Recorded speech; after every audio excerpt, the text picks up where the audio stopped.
Okay, so let's start with some introductions, and then we'll get into the topic. This will be co-hosted with the two of us. Bjarne, as I said, is the author of a recent book called Systems Thinking with Obeya, and he has a long history of working in industry and with Obeya and with lean manufacturing. So we're really pleased that he could join us on this topic. And he's actively involved, especially these days, with the Obeya initiative around the world, and especially in Europe as well. So anything you want to add, Bjarne, to your introduction? No, that's the most important. I'm actually sitting in a Obeya room now. We have been developing a Obeya studio here. Actually, now I'm sitting in Italy. Wonderful. On a small cascina with a little bit wine area around us, but we have in this room. We have designed with glass walls and digital screens and everything. So we are doing a lot of the practical work in actually Obeya. And I'm actually working on an R&D project. So I have everything starting up with the Obeya wall for that R&D project. So we are trying to walk the talk. Yeah, very good. And we're not going to spend too much time talking about the kind of the practical elements of setting up the room and buying the equipment and that kind of thing. But that's clearly an important and fun part of the whole process. Myself, my name is Richard Rahn. I've been doing these webinars for a while, so I'm sure some of you are familiar with my face online, and written some books on mixed model line design, material flow, Lean in the OR suite for hospital lean implementations. And I got my first introduction, I'll have to say, to Obeya. Why don't we turn to the next slide. But my first introduction to Obeya was actually in industry quite a long time ago when I was working in an aerospace company. And this is something we used on a regular basis, but it was a little bit different. So those of you that maybe are new to Obeya are not new to this idea of a war room, right? Or kind of like a conference room. And so this is something we would typically use, but not on an ongoing basis. We would use it in this company to address specific problems or challenges or projects. It could be something as simple as, hey, the project is behind schedule, so how are we going to recover? And so we would commandeer usually a conference room, and we'd set up boards, and we'd have our KPIs and metrics and a cross-functional team. And the idea was to get people in the same room to work on this issue. But what was different from that and Obeya is that once the problem was sufficiently solved, that team and that room would dissolve, right? It would go back to being a normal conference room, and the team, would not be meeting. So, but there were a lot of similarities with the Obeya concept. Now, where I really saw Obeya the way we're talking about it in action was at Toyota, and we'll share a little bit about how they use it and how that works here in a little bit. So basically, just a quick definition. I'm going to launch a poll right now. I'm going to start it, and I want to hear from you all, attendees, in terms of your level of exposure, experience with Obeya. So you should see on your screens right now four questions. Just kind of rate yourself in terms of your experience with Obeya, and then we'll check in a little bit later and see how mature you are as a group in terms of using this Obeya concept. So basic definition, it's a method or a process of collaborative learning where people from different functions, so cross-functional representatives will get together in the same physical space. So Obeya literally means big room. So they're meeting in a room together to either manage a process or I don't see any results. Did we get any on the poll? Let's try this again. Start the poll. Sorry, if you already answered, you have to do it again. So the idea here is to get people from different functions in the same physical space, either to manage a process that's more or less one time, and I think that's how it got started at Toyota, trying to manage the design of the Prius. Or it could be something that's ongoing to manage the operations, and that's kind of our focus initially with Obeya, is how do we use Obeya for operations, and that's how the Toyota Obeya room that we're familiar with is used. Okay, so we do have some results here. So the majority of you in the results, this is more or less, well, the numbers keep changing, but okay, it's about a third are, you're hearing this for the first time, and then another 15% have maybe heard something about it, but don't have much experience with it. And then about a fourth of you, you actually have an Obeya room and they're using the method. That's great. And then another fourth know quite a bit, but maybe haven't actually done it. So that's basically the idea of Obeya, is set up a physical space and you have a cross-functional team. And part of the Obeya planning that we'll talk about is what are we managing, with the Obeya room? Is it a one-time project? It could be a long-term project, or is it part of the daily operations that we are focused on?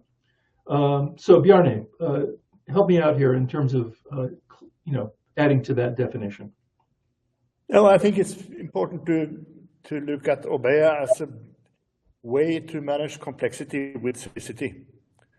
So with the more complex process and production and logistics or design or whatever you want to work on, it's more important that you have a shared visual, so you can see the same thing together, and you can do the reflection, and you can do targeted learning in the same room or in the same space. So that was the background from Toyota, and of course when they designed later, they started with the Lexus project, which was a very, very complex interaction between a lot of different functions. So without Obeya, I think this project will be almost impossible. So what they did and what they learned was actually they reduced the development time. So it was speeding up the interaction and the learning, very, very radical. So and Obeya works in hospital, it works in kindergartens, it works in all kinds of production. So it's three simple rules: see together, think or reflect together, and then do some targeted learning together. Okay. And I think what we've done, Bjarne and I and another team, Samir and other folks, have put together a roadmap in terms of how you would deploy Obeya. And this is something we'll be going through in this webinar. However, let me give you a warning that this is going to be a pretty high level and fast overview, because we've organized the roadmap into 9 steps or 9 phases. And since we are trying to keep this webinar to around an hour, that's about 5 minutes per topic. So I'm just giving you a warning. But there will be opportunities that we'll share with you for learning more, right, and going more in depth. But this is going to be we're flying pretty high in terms of the overview of this roadmap. So let's get started. We're just going to go 1 through 9 and talk about it and discuss it. So first one is what we call master the Obeya process, define your purpose. So that makes sense. And a lot of these steps actually are kind of planning steps, thinking through. I think the Japanese in particular are very good at planning, thinking through an opportunity, so that when it comes time to execute, there's not a lot of rework required, and not a lot of kind of making it up as you go along. They really try to think through issues. And sometimes that's frustrating for us in the West, right? Why is this taking so long? But when it comes time to pull the trigger and actually do something, then things can go very smoothly. And my wife is an architect, and she's the same way. You don't start cutting boards, and hammering nails until you have a very detailed plan, because otherwise you're into a lot of what they call change orders. That's where sometimes the contractors make a lot of money with change orders, but it's basically a rework, and we want to avoid that. So first step is define the purpose. Why are we doing this? You as an organization, why would you want to implement Obeya? And align with lean objectives. I think it's safe to say, tell me if you disagree, Bjarne, but it seems like Obeya is for something, It's for an environment where companies are already along the path in terms of a lean initiative. Of course, if someone's not interested in lean, could they do an Obeya type room? Of course, yeah, certainly they could. But at least from my perspective, it's not something you would do if you're pursuing a lean objective, a lean strategy. It's not something you would do first, set up an Obeya room. I mean, there are other things you would need to do first. But at some point, Obeya is something you would want to seriously consider. And for a lot of lean practitioners, I can see it in this poll, for a lot of lean practitioners, Obeya is not that common. In companies that we visit, very few of them actually have a formal Obeya type room. Sometimes they give it a different name, but very few actually have this. So I think our first step here up front is to make sure that we're all in alignment in terms of embarking on this project of setting up a lean process, an Obeya process, and make sure that we're sharing that vision, most importantly from top management, because this is not really a grassroots kind of project. It really needs to be led from the top, right, from top management. And that's certainly true at Toyota. Even though there may be uses for the Obeya room, there are uses for the Obeya room at different levels in the organization. Top management needs to be leading this initiative if you want it to be successful. So, Bjarne. Yeah, and it's important because this is the first pitfall. And many companies in Europe are failing because they are not clear on what is the shared mental model. What is the deliverable from the Toyota? If you are going to set up like a Toyota, and the order from the management top management in Toyota is very, very clear on what kind of quality characteristics the new car should have. So when you talk about Obeya for operation, you should look at it from the customer point of view. What kind of customer value? How are we going to improve the customer value and make a picture? Really, not only figures, but also a real picture that is a shared mental model of all that will be involved in the Obeya. So to spend time on this is very, very important. Everybody is on the same page, so to speak. Yes. And by the way, you'll see images in this presentation. They're all, like, for the most part, they're AI generated. So some of them are a little wackier than others, but they're not necessarily intended to be examples of, of what you. Yeah, and you use AI is also a part of the toolbox that you can use to visualize a shared vision or a line of sight, or what you want to call it, the first wall of the Obeya. Yeah, that's a great point. One of the things that we're doing in our company is we've set up basically AI agents. I don't know if it's AI agents or AI chatbots that are trained in our particular approach to lean and our books and our knowledge. And I think that it would be very, very useful. I'm just throwing this out as like an aside to have like an Obeya master as a part of the Obeya process, who's an AI, right? But who's been trained in, specifically in the AI approach and in lean, and can be a very valuable contributor, I think, to this whole discussion. Okay, so let's move on. Number 2, planning the Obeya pilot. So the idea of a pilot here is we're not going to bet the farm, and not try to deploy Obeya necessarily across all of our organization and all of our departments in one jump, but we're going to treat it as an experiment. We still need to go through, obviously, a lot of planning, but we want to have a proof of concept and a proof of success before we would want to roll it out to the entire organization. So we're suggesting in step number 2 that we want to really be clear and document and write down how we want to go about designing this pilot and how we're going to move forward. So this pyramid actually starts from the top and you work our way down, but define our purpose. So what is it we're trying to do? Are we trying to manage operations? We're trying to do a better job of controlling our day-to-day production, or do we have other objectives? We need to define that clearly and write it down.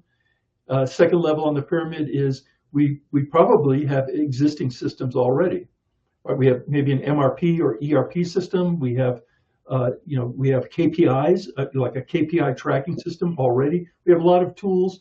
If we're advanced in Lean, we may even have a Hoshinkanri, as it says here, Hoshinkanri process in place. And we're big fans of the A3 method of documenting improvement opportunities on a single sheet of paper. That's a whole nother area we could explore. And then design the collaborative space. We saw from Bjarne, you're designing the collaborative space right now, right, in the real world, in the physical world. So we're not going to spend a whole lot of time on that in this presentation, but that's something that needs to be thought about. It doesn't need to be complicated. Right? It doesn't need to be overly sophisticated with tools and flat panel screens and so on. But it's something that needs to be considered. So we need to have an initial plan. But remember, our thinking is in terms of a pilot and not necessarily, something we're going to roll out immediately to the entire organization. We want to have an initial success, right? Bjarne. Yeah, and I experience that people are a little bit nervous because they say I am not so visual. I don't have I don't know the tool. I don't know. So what I'm saying is that you have to start practicing. So take your Post-it notes, or use the wallpaper, or use a glass wall, which I have behind me, or you can combine it with the other screens. But I think it's most important is to look at it, as you said, Richard, it's an experiment. So you're learning by actually doing it, and then you assess your learning, and then you work on continuous improvement of the Obeya. So sometimes I call it the propel in the water. So if you're going to move the boat, you need to get the propel in the water, or this up with the sails and get going. Yeah, this would be an example of applying PDCA, right, or PDSA, I think you called it. Plan, do, check, act, or plan, do. What is it? Plan, do, see, act, or there was another variety of that approach. No, I like the plan, do, study, act, because it's more focused on the experimental learning. What's Deming in his older period, he was very, very focused on not PDCA, but plan, do, study, act. Yes. Because it's about how we are improving by doing something. Yeah. So right here, we're planning our experiment, basically, and then we're going to eventually execute, run it, and then we're going to evaluate the results, and then we're going to take action based on that. Right? Yeah. So pretty simple, scientific method. All right, step number 3, building your cross-functional team. So again, depending on our goals here, we'll determine who's on the team, who needs to be on the team. But it could be as simple as, in fact, our partners in Germany, Leonardo Group Germany, is very active in setting up what they call shop floor management. And shop floor management is a form of Obeya, but the focus is very much focused on the factory floor. So the people you would need to have in that Obeya situation might be different from if you're trying to manage operations, in a wider sense, or the company in a wider sense. So, but the important point is we have different people from different disciplines that are together in the same physical space or the same virtual space, right? But people representing different skills, as opposed to what typically happens in most companies is we have silos, right? Departmental silos, where people are really not that aware of what the other departments are doing, and they're focused on their own goals and their own KPIs, but they're not necessarily aware very clearly about what's happening across the organization.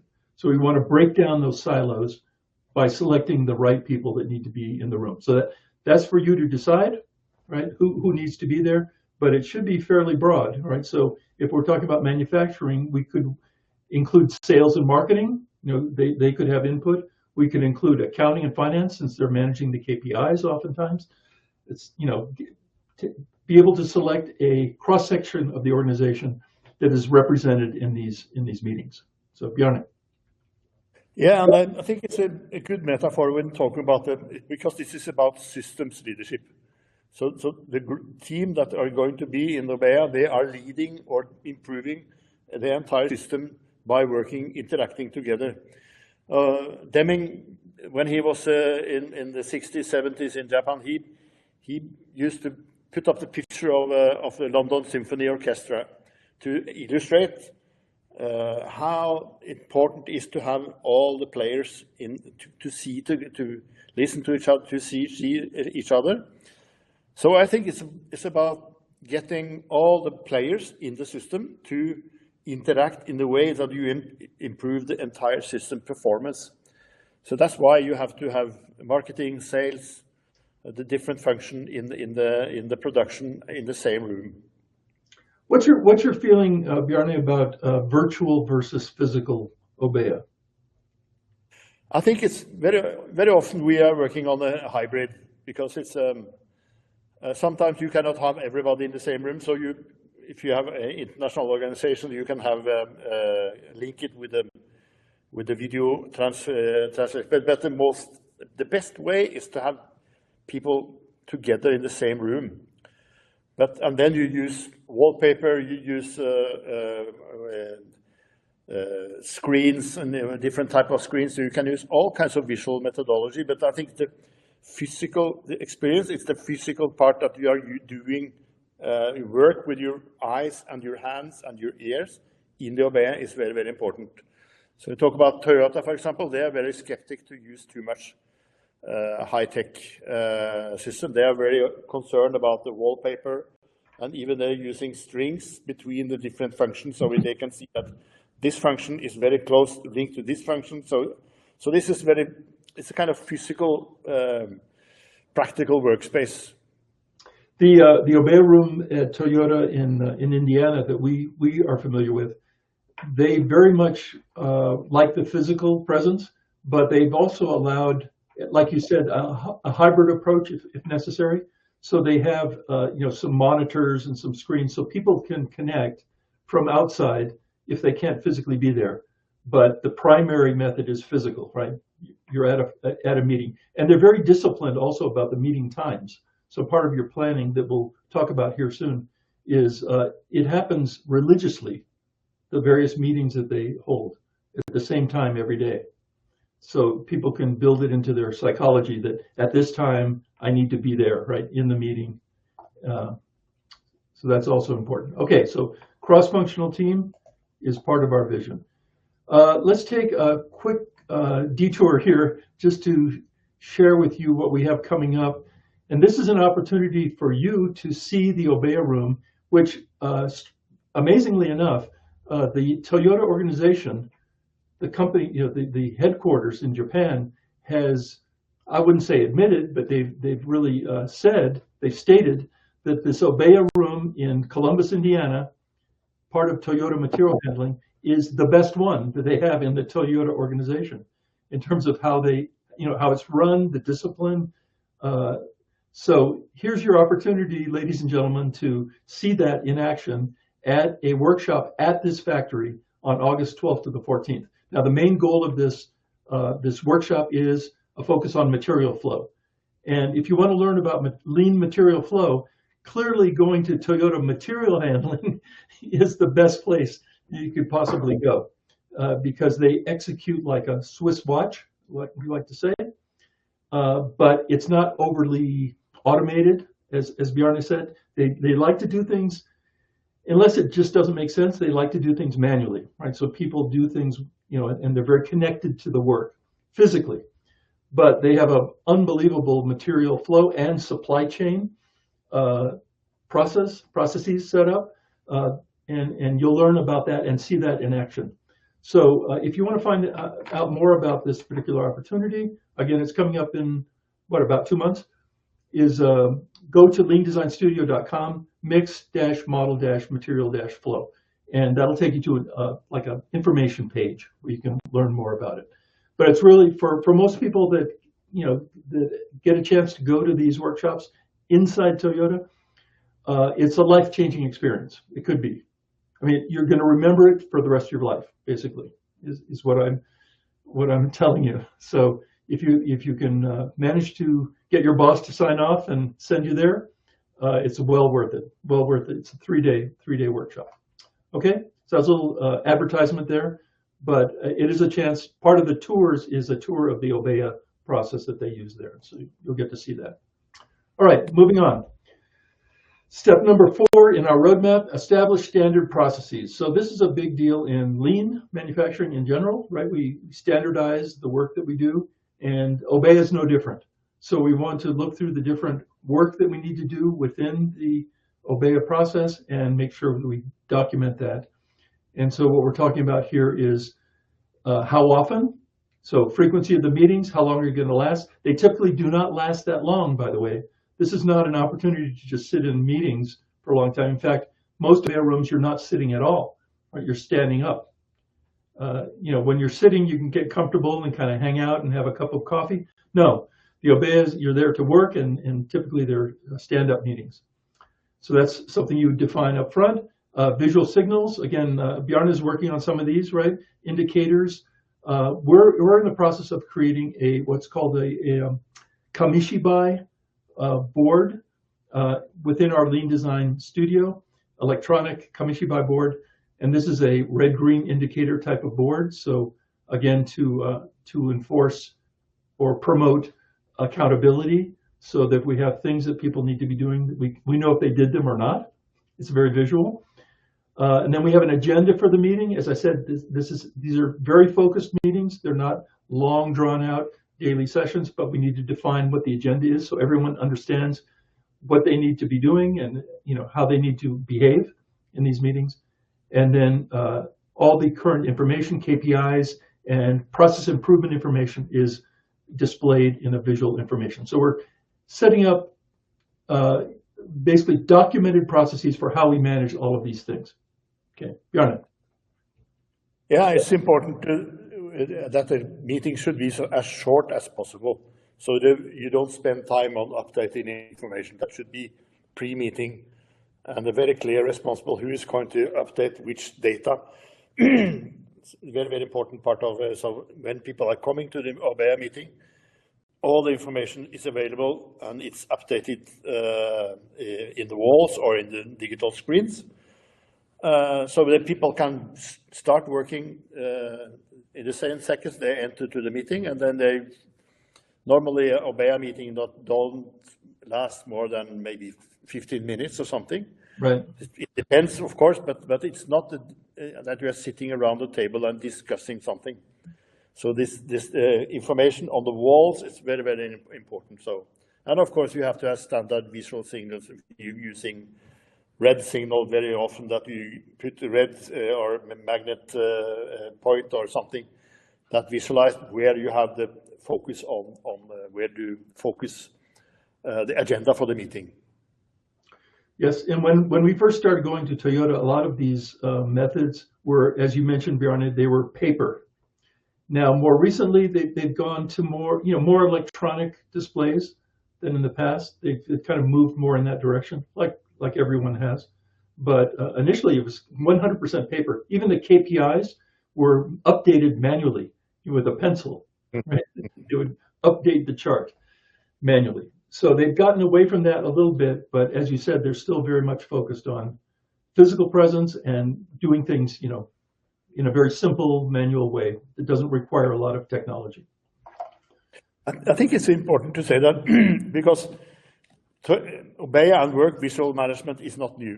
We have been doing that in the human for 40,000 years. We started painting on walls, animals, weapons, and when 40,000 years ago. So to visualize something in the wall.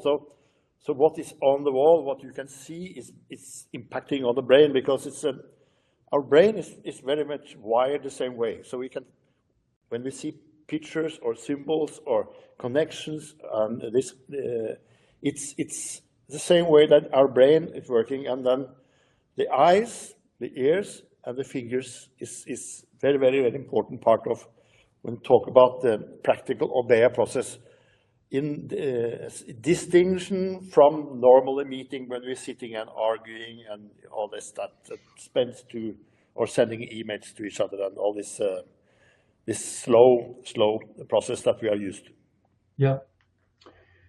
Very good. Let's move to step number 5, mapping your operational system. So the idea here is we've talked about how to run the Obeya meeting, right? The Obeya process, but now we need to start looking outside and look at our organization and have some understanding of how this machine, you could think of a company or a factory as a machine. In fact, I think Elon Musk talked about that quite a bit of, his Tesla factories. He said, ideally, what's more important than the Tesla car is designing the Tesla machine that makes the cars, right? Which is the factory. But maybe that's getting a little bit too woo-woo. But in any case, we want to have some idea of, how our different silos are interacting, how they're connecting, and have that documented as well. Maybe you can shed some light on this, Bjarne, since you've gotten your hands dirty with this particular step. Yeah, and very often you use what they call the value stream mapping, and then you start walking, not in the Obeya room, it's just you're walking the physical process from the customer, from you deliver something out from the factory or the plant, and then you go physically and you map the whole entire system, all kinds of steps, all kinds of where you have the storage, then waiting, and then you try to document it. And I know that this is very, very common for people who are working on lean practice. They know how to do this systems mapping. But another issue on systems mapping is also to take the different perspectives. So we talk about one step in the process. You can look at that step from engineering point of view. You can look at the step from production point of view. You can look at the step. So you can take also, when you map the system, you can also add the different perspectives. So when you have this on the wall, people can see the whole machinery that are creating a car or delivering services to hospitals or whatever they do. So they see the whole system and how the system interacts. And then, of course, a very, very important part of that is that the principle in all kinds of, when you talk about the Obeya, is bad news is good news. Where is the focus we have to look at to see how we can improve the system? Yeah, that's critically important. What the Toyota folks at Toyota Material Handling like to say is that problems are not problems, they're treasures. Because when you have a problem or a defect, let's say, that gives you an opportunity, that tells you actually what you need to be working on, right? It gives you a window into how to get better. And if these Obeya meetings always, were sessions in terms of how great we are, right? And how my department has no problems, right? Because we're wonderful. Yeah. We're so good. Yeah. I have a company in Norway I visited some time ago, and they said to me, we like the Obeya room to look a little bit, it's also a little bit painful to go in there because you can see where we have the problems. So it triggers really, we have some problems with the logistics here and there, information flow in this part of the process, and we have a stoppage, and maybe we have some, all kinds of trouble. So they try to visualize it as brutal as they can. So when you go into the Obeya room, it's not to celebrate how good we are, but it's to see where do we have to improve our operation and the customer value. I noticed a comment here by Kurt Greisinger. Kurt, let me just read this to the group. He said, you're a manager in an Obeya system when you receive your first set of colored pencils. So updating the charts by hand allows you to feel the trend and reflect on the reasons for the direction. So very good point. Hey, Kurt, also, this is not a paid announcement, but Kurt, could you add the link to Lean Factory Americas in the comment? Because Kurt is working with a company that provides Obeya room equipment, right, or products. So I think people would be interested in seeing that if this is a road that you want to go down. So if you could add that, Kurt, to the chat, if that's possible, that would be helpful for people. They could go to your website and see what kind of things you have. So, all kinds of equipment. You can, hundreds of products related to setting up an Obeya room and a lot of other things. Setting up a lean factory, for that matter. Okay, so I think we're done here, right? Mapping. So also values, we'll talk about this, I think next or very soon, but mapping out the process, part of the value stream mapping process is not just mapping, but also looking for opportunities for improvement with the Kaizen bursts. So typically when we work with clients, the value stream mapping process is also their first step in terms of building a database of improvements, of projects and things that we need to work on that appear in the value stream map, right? That you see clearly. It could be maybe excess inventory between various process steps, et cetera. But we start documenting that, and I can tell you some of these value stream mapping activities result in a lot of potential improvements. For example, it was a hospital project. My partner Gerard and I worked on. He took surgery, right, the surgical department. I took the emergency department in different groups, and between the two of us, we came up with, I think it was 130 improvement ideas. And this was in like a 1 or 2 day value stream mapping session. So sometimes it's quite shocking. Now, some of these ideas were very small and some of them were bigger, but still a lot of good can come out of this mapping step in terms of, what we can do better. Okay, another comment here for you, just a slight detour. Bjarne and Samer and I have created, with Leonardo Group, created a course on Obeya. And what we're reviewing here in this webinar is kind of the high-level structure of this course, but there's really a lot more in this course. And we're offering for you, attendees of this webinar, the opportunity to take the course for free. We're going to leave this open for, say, the next 30 days or so. The only thing we ask of you is that you give us feedback, right? When you take the course, you need to let us know what worked, what didn't work, what could be better. Did you notice any errors? Was it presented clearly, et cetera? That kind of feedback. So in return for that, we're offering this course to you for free. So if you go to this link here, leandesignstudio.com/Obeya, you can see what it's all about. There's like an information landing page, and then you can sign up and take the course, right? So I'll mention this at the end of the webinar, but I didn't want to wait to the very end before I mention this, right? So make a note of that link and take advantage of this course. All right, how are we doing on time? Pretty good. So step number 6, develop the improvement plan. So we assume that we've mapped this already. We have value stream maps or other kinds of process documentation. Sometimes value stream map is not the best way to document a process. It depends on what it is. For manufacturing, yes. For other things like supply chain, maybe no.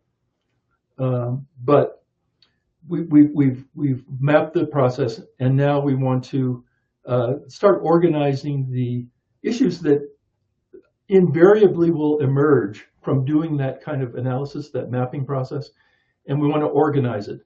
And so what we typically tell our customers is, okay, we need to set up a database. By database, that sounds scary. It could just be an Excel or Google Sheets, but we want to organize this information. We want to start categorizing it.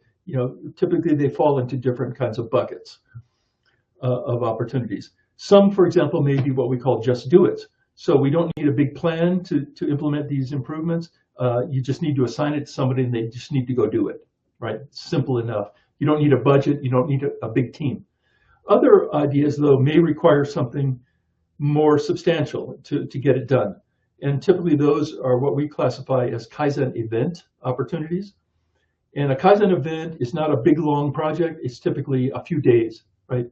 3 days, 4 days with a group of people that are dedicated to making this change. It's important enough. We need to get it done. We don't want to wait a year, right, before we get this done. But it requires more than just a person or just someone to go and do it. And then we have obviously different functional areas that we need to organize into what we're calling swim lanes here. So this is a logical next step that comes out of a mapping process where we will right away we'll know that we have opportunities that we can work on and potentially manage within the Obeya framework. Okay, Bjarne. Yeah, and then it's just a follow up a little bit on that, because you have an improvement area, for example, if you have a problem with the downtime in some part of the process, then you say that this is an area, but that problem is not only downtime, it's a lot of things. So it's good to set up what they call the swim line, as you mentioned, Richard.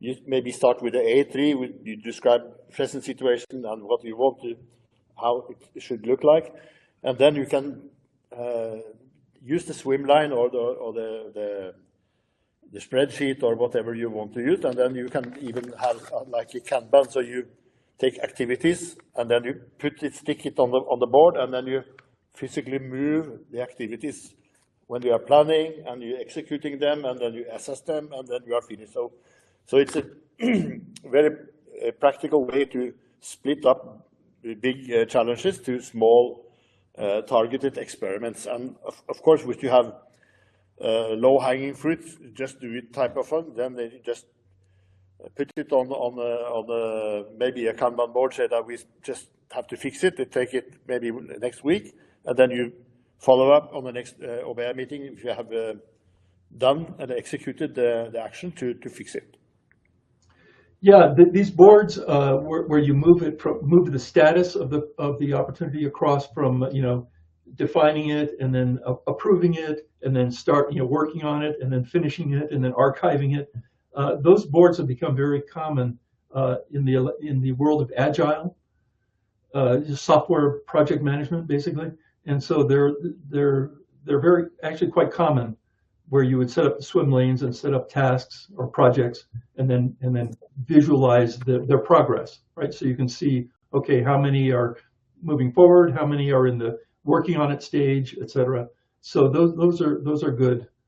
That's a great format, I think, to use as well.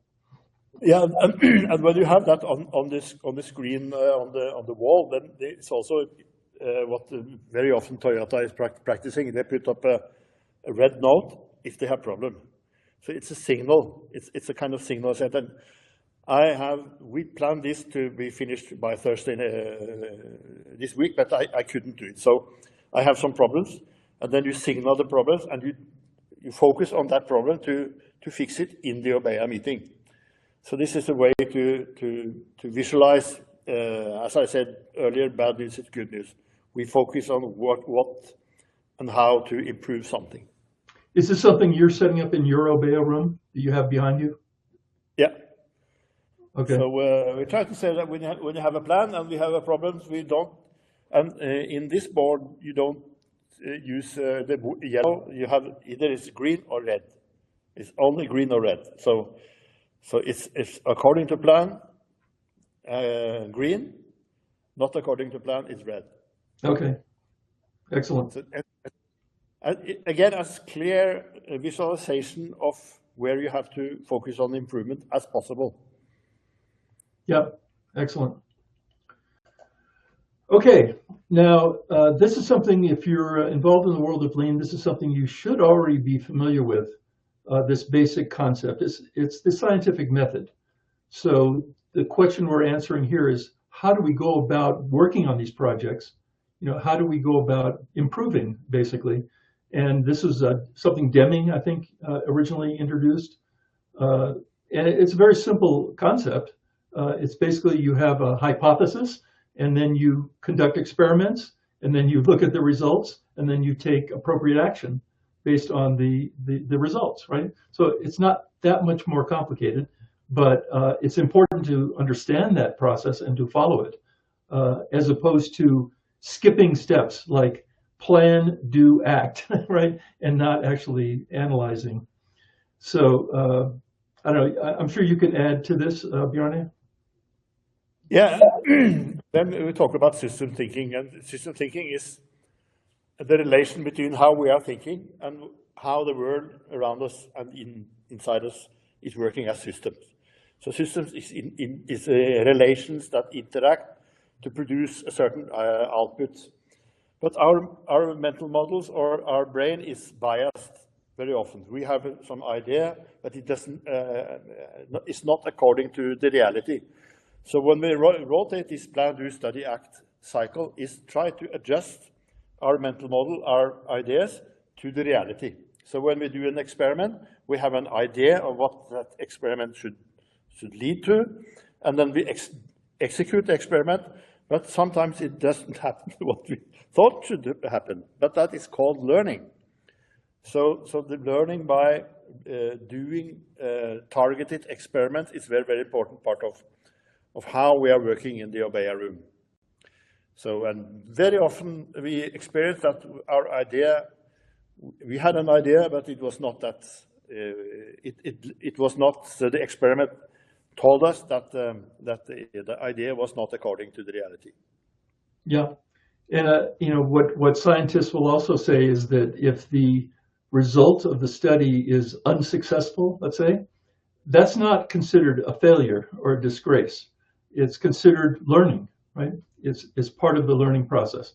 So we don't expect to always be successful with, you know, we don't always expect that our hypothesis will be confirmed, you know, when we do these experiments. But even if it's not, that's valuable because now we know what. Yeah, and to add one important point, because in the lean community, it's very often talking about the root cause actions, and you're looking for the root cause.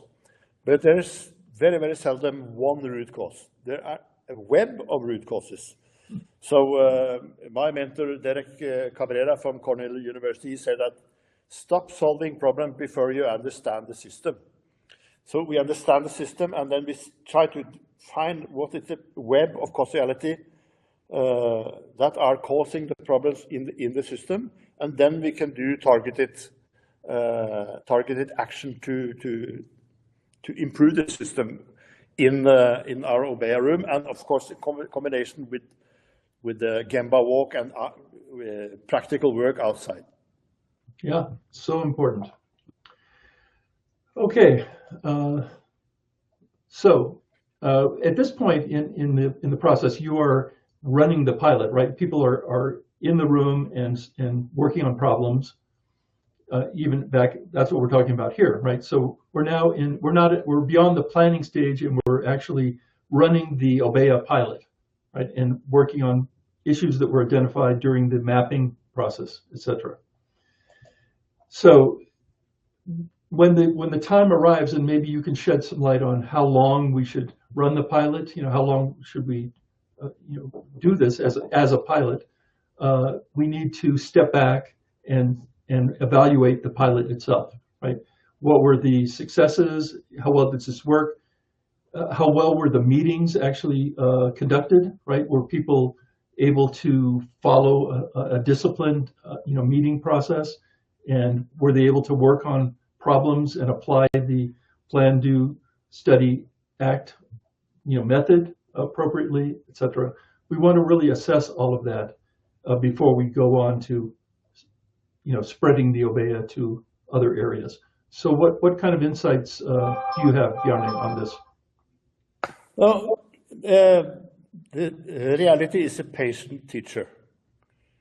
So what we have to, when we do the assessment of our pilot, we should try to grasp what is the reality, what is the really feeling the members of the Obeya team, what is their thinking of what works well, what does not work well. So we are looking really to get as much as feedback from the member of the Obeya pilot team, but also from the top management and from operators or other persons that are impacted on the system. So we get as much feedback as we can, and then we are working in Obeya to improve the Obeya.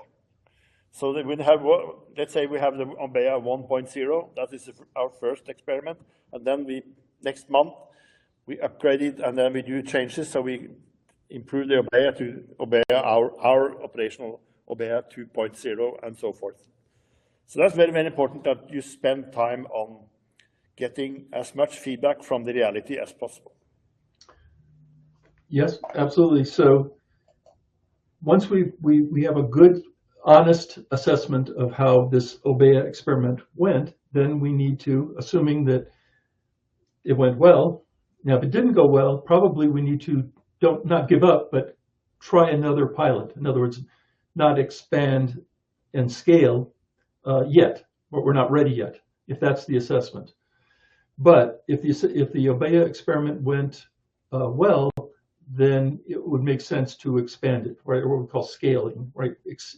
Expand the Obeya beyond the experiment to an actual daily discipline practice in manufacturing, if that's where we are, and other organizations within the company, right? Would it make sense, Bjarne, that potentially other departments like engineering might have their own Obeya room, right? Yeah, absolutely. And you have different type of Obeya. You have one Obeya for on the CEO level, focusing on the whole organization development, on the business development. You have Obeya for R&D. You have Obeya for operation, as we have been making the course, Richard. That's how to improve, how to manage complex interaction in an operational situation. And then some of the Japanese call this Kobeya, which is it's a kind of visual management just outside on the workplace where people are working.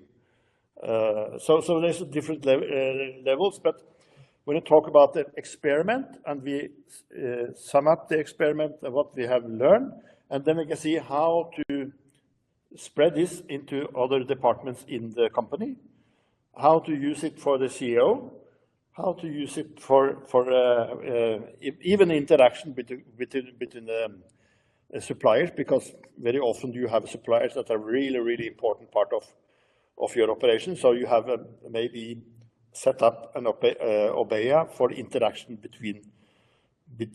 with critical suppliers and so forth. So this is a 9-step, and then you make a standard. This is a part of how we are operating our business.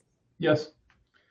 Okay, full confession here. I asked ChatGPT to give me a summary of what we just talked about, and make it very upbeat. So here's what I got back. So these are not my words, but I kind of like it. It says your Obeya journey starts now. It's more than a tool; it's a system, right, for alignment, learning, and action. Again, where did ChatGPT learn this? Well, I shared with him our course material basically, and said, give me a nice a PowerPoint slide, one statement. So by following the 9 steps, you'll go from isolated efforts to focused cross-functional collaboration. Absolutely true. So every meeting is a chance to learn. Every wall, like physical wall, becomes a source of insight. Every team becomes a driver of change. That's great. So start small, learn fast, scale smart. The big room is ready. The future begins here. So I think that's pretty good. Maybe a little bit over the top, but I don't think so. I mean, really, Obeya is incredibly powerful. And what's shocking to me is that it's not more widely used. Right? It's not. As I said, we have a chance to visit many companies, and it's catching on, but it's not universal that companies have embraced this way of learning, building a learning organization. Bjarne, final words?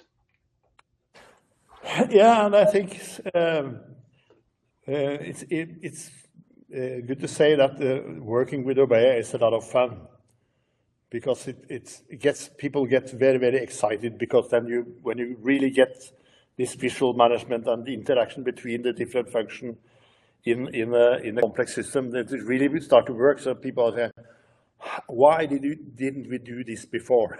Because people are sitting in their own office or in the silos, as you said, Richard. So, and this is very, very. It's a relieving. It's a liberation process.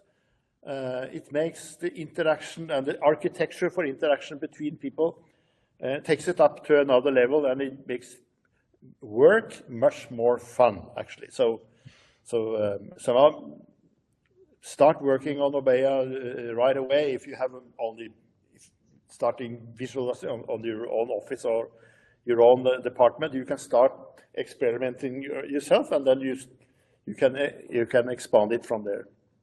Beautiful. So I'll put this up on the screen. I'll leave this up on the screen, but we have a few more minutes to look at some of the comments and questions that people have in the chat. And I'm seeing one from Brian. He's asking, is the Obeya room similar to a war room? Well, it could be. It depends what you mean, right, by Obeya room and war room. But in my mind, at least in my work history, a war room was more like a crisis. I don't like the word war to begin with, war room, but it was typically a cross-functional group, but focused on a crisis or some kind of problem, and it wasn't a permanent thing. It could be. So maybe some of you have what's called a war room, and it's used daily, right? And it's kind of what we've been calling Obeya. But in my mind, the mentality of a war room is short-term, focused effort on fixing a problem, and that's not Obeya per se. Now, Jose has a refinement of the idea of war room in the next comment in chat. He said, think of it as a problem-solving, structured, process, and a control room. So I think that's moving more in the direction of what we're calling Obeya. So, words are just words, but I hope you got from this webinar an idea of what we're talking about when we say Obeya, and that's basically what Toyota does, and so we're big fans of that. Let's see if there are any other comments. One of you was asking earlier, will there be a replay? Yes. You'll get an email in about 4 hours or so with a link to the recording that we made. And I'm also putting up on the screen a copy of this PowerPoint presentation. So you should be able to see that there. So a PDF. So if you want the slides that we just went through, a copy of those are available right now. You can download it. Right? Yeah, so, I hope many are taking also the course for that we have designed and gives us feedback, because there probably be a lot of room for improvement. So what we want to make is a roadmap for how to do it, like this 9 steps, and then make it very, very practical so people can start up without spending too much time. So they download the course and they take the course, and they in parallel with what they are going to do with the experiments. Wonderful. So I think we've reached our time. We did pretty well, Bjarne. It's almost exactly an hour. How did that happen? Yeah, very good. Okay, so thank you, everyone. Again, I encourage you to look at the course, and we're relying on you also to give us feedback. So part of our plan do, what is it? Plan do, I keep forgetting. Yeah, that's part of our process as well. So again, thank you for sitting in, and we'll be in touch in the future. Thank you, everybody.